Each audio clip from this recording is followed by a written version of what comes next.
Assalamualaikum warahmatullahi wabarakatuh. Nama saya Syamratul Fuada dari kelas Filsafat E.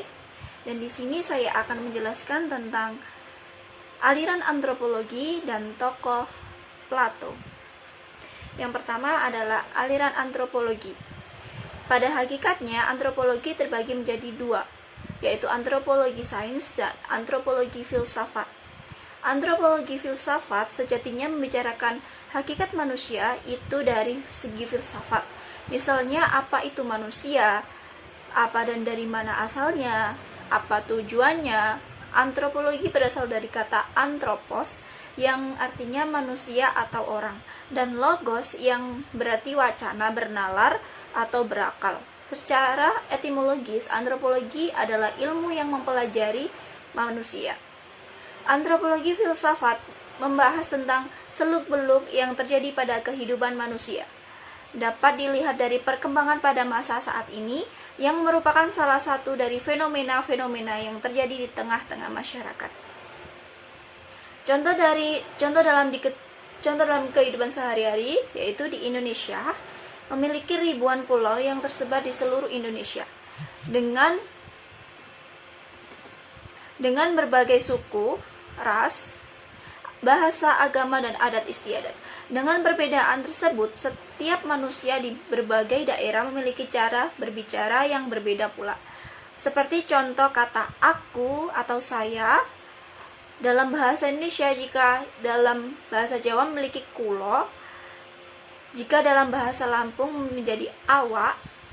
Dan contoh lain yaitu pendidikan. Misalnya menggunakan model pembelajaran berbasis budaya lokal.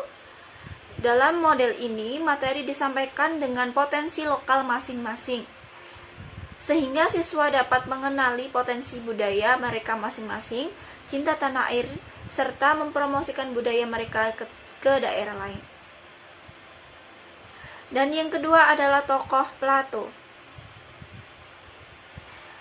Plato adalah seorang filsuf dan matematikawan Yunani dan pendiri dari Akademi Platonik di Athena, sekolah tinggi pertama di dunia barat.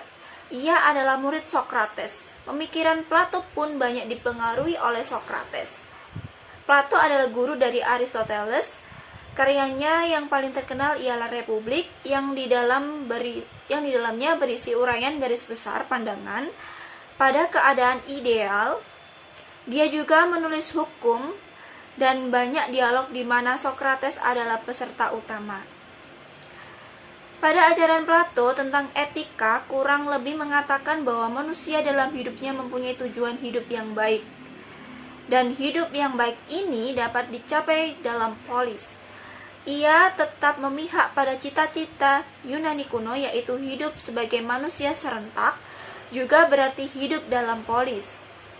Ia menolak bahwa negara hanya berdasarkan nomos atau adat kebiasaan saja, dan bukan physis atau kodrat. Plato tidak pernah ragu dalam keyakinannya bahwa manusia menurut kodratnya merupakan makhluk sosial. Dengan demikian, manusia menurut kodratnya hidup dalam polis atau negara. Ada 3 golongan dalam negara yang baik, yaitu pertama, golongan penjaga, yang tidak lain adalah para filosof yang sudah mengetahui yang baik dan kepemimpinan dipercayakan pada mereka. Dan yang kedua adalah pembantu atau prajurit. Dan yang ketiga, golongan pekerja atau petani yang menanggung kehidupan ekonomi bagi seluruh polis. Dan contoh dari kehidupan ini adalah di kehidupan remaja, yaitu bidang hukum dan para pejabat negara. Di zaman modern ini banyak berita yang menayangkan tentang kasus pelanggaran yang dilakukan oleh penegak hukum atau pejabat negara yang seharusnya menjaga nilai etika, keamanan, kedaulatan, ketertiban, dan berbakti kepada rakyat. Justru mereka melanggar aturan-aturan yang ada.